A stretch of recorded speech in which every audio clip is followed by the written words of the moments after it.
So today we're going to be doing a walkthrough of my current studio setup, and I will talk to you about some of the mistakes that I've made along the way as I've purchased gear.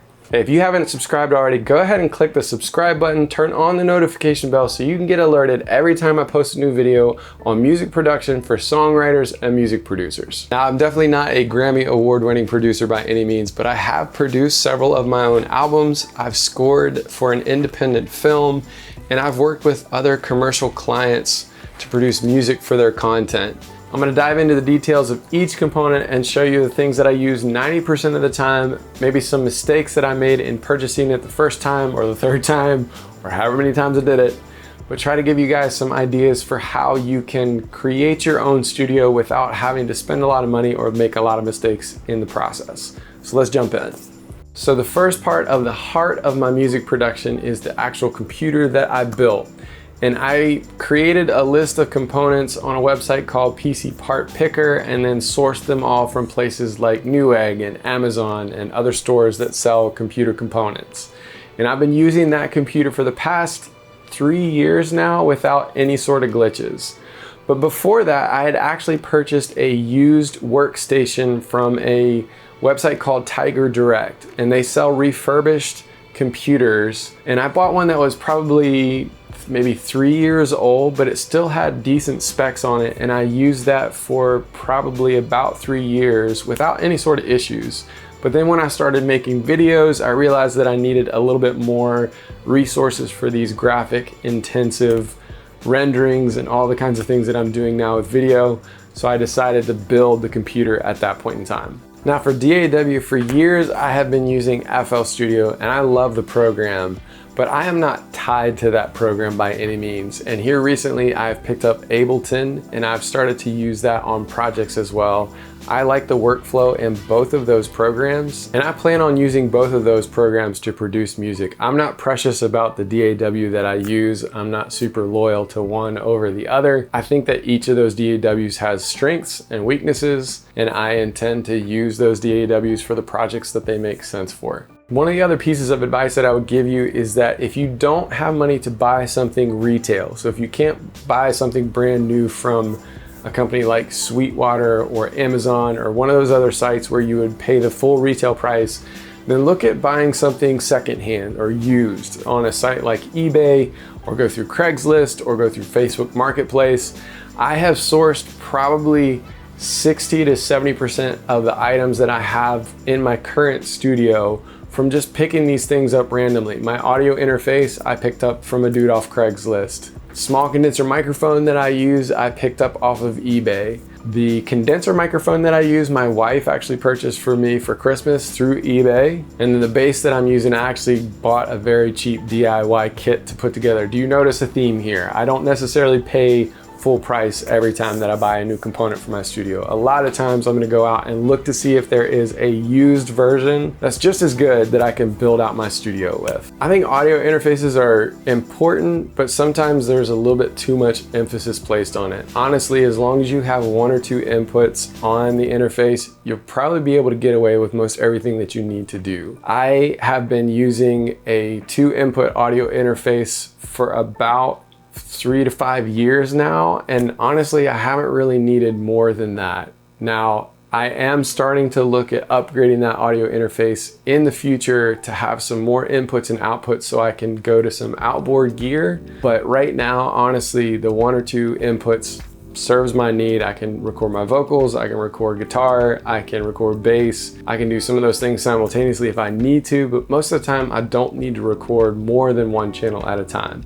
So for microphones, I have a condenser microphone that my lovely wife bought for me for Christmas one year because she is awesome. She's bought me a Telecaster, she has bought me a condenser microphone. This woman is amazing. That's all I have to say. I also purchased an SM57, which is a dynamic microphone, and I use that a lot of times when I'm trying to get scratch things down really quickly. So if I want to sing out some vocals really quickly, I'll slap that together with an XLR, put it into the audio interface, and away I go to get down the ideas. And then I'll come back with a condenser microphone to lay in the higher quality or the better version of the vocal. But sometimes, honestly, I'll just stick with the SM57 because the emotion and the rawness is in that recording, and I'll just end up figuring out how to use that in the project. And then the last microphone that I picked up was a small condenser microphone, which is an Octava MK012. I think it's a Russian brand of microphone, but I was able to use one of these down in Nashville when I lived there, and I like the sound of it for acoustic guitars, and I use it for percussion, and I sometimes also use it for like shakers and some other just found sound kind of things that I want to bring into recording.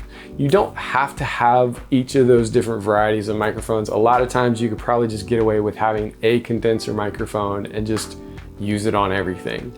After I've been producing music for a couple of years, I decided that I was going to get an external preamp for my condenser microphone. And the reason that I decided to get that was that the audio interface that I had at the time didn't have the greatest preamps, so I decided to get something that I felt would be a more reliable, higher quality preamp. And it also came packaged with a condenser microphone that I had had my eye on for a long time. So when I saw that deal, I decided to go ahead and grab them both at the same time.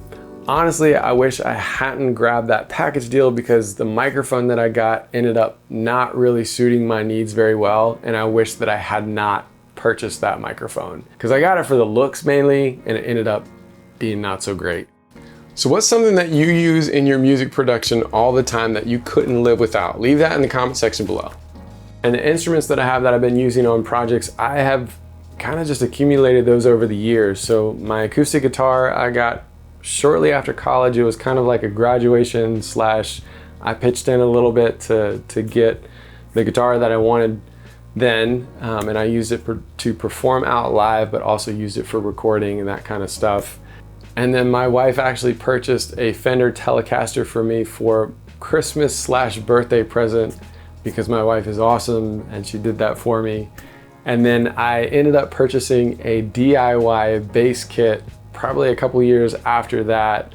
Ended up putting that together so that I could have a live bass to work with on my third album project. So all that to say, like, I've accumulated instruments over the years at different points in time, whether they were given to me or gifted to me, or I tried to find some sort of a cheaper route to put one together. It's just something that I've built up over time. And in the past, when I was working on projects and I didn't have an instrument, I would go and borrow a friend's. So if I didn't have an electric, I would go and borrow my friend's electric and use it on the recording, give it back to them, but I still had access to it. I know I've said this earlier, but one of the best things that you can do is just work with what you currently have right now. Figure out your workflow and figure out where your pain points are or the pinch points are for you getting projects done, and then look at buying equipment that will help you improve that workflow or make things faster or get it done better or whatever the pain point might be that you're trying to resolve. An example of this is that as I was producing my first album, I was trying to find sounds for things like strings, and I was trying to find good bass sounds because I didn't have a bass at the time. And I started to look around at different VSTs, and I came across Contact, and they had a free version where it had a couple of different instruments that were completely free that you could test out. It had an upright bass, it had a drum kit, it had some basic string things in there as well at the time that I had downloaded Contact, the free version of that, and I liked the sound. So by the time that I started working on my second album, I decided to purchase Contact and Guitar Rig, I think, at the same time, and they were running a promotion during that point in time where I think things were like 50% off, and I think they're actually currently running a promotion like that right now where it's a summer sale and most of their plugins are about 50% off. So if that's something that you're into, you're looking for, go check that out. This is not a paid promotion by any means. I just love the product. I've used it for many, many years, and I highly recommend it to anybody else. I purchased those things and started using the full product. And then I think I ended up upgrading to the complete ultimate bundle within the next 6 months or so, just because I really liked the products. So the complete ultimate bundle also has some plugins that you can use for mixing. So it had some compressors and EQs and some different things like that. And after a while, I found that I needed to try to find some sort of de-esser plugin and some other things that were mainly more vocal specific. So then I ended up getting some Waves plugins. And specifically, I got the Renaissance pack for the de-esser, for the RVox, and for the R compressor. And I used that for a while and then ended up upgrading to get the gold edition bundle, but also just waited till those things were on sale. One of the things that I didn't realize about Waves was that you had to basically renew the license every year for the product. So in order to get the latest versions of it, you have to upgrade the license that you currently have for the products that you're using. They don't necessarily clearly broadcast that in what they're advertising, so just be aware of that. I love their products, I use their products, I just was not aware of that when I first started using their products. So just make sure that you understand that before you purchase those plugins. And just always make sure that you budget for the accessories that you need to get to go along with the products that you purchase. So if you're purchasing a condenser microphone, make sure that you get a pop filter, and make sure that you get a microphone stand, and make sure that you get a good XLR cable to go with that.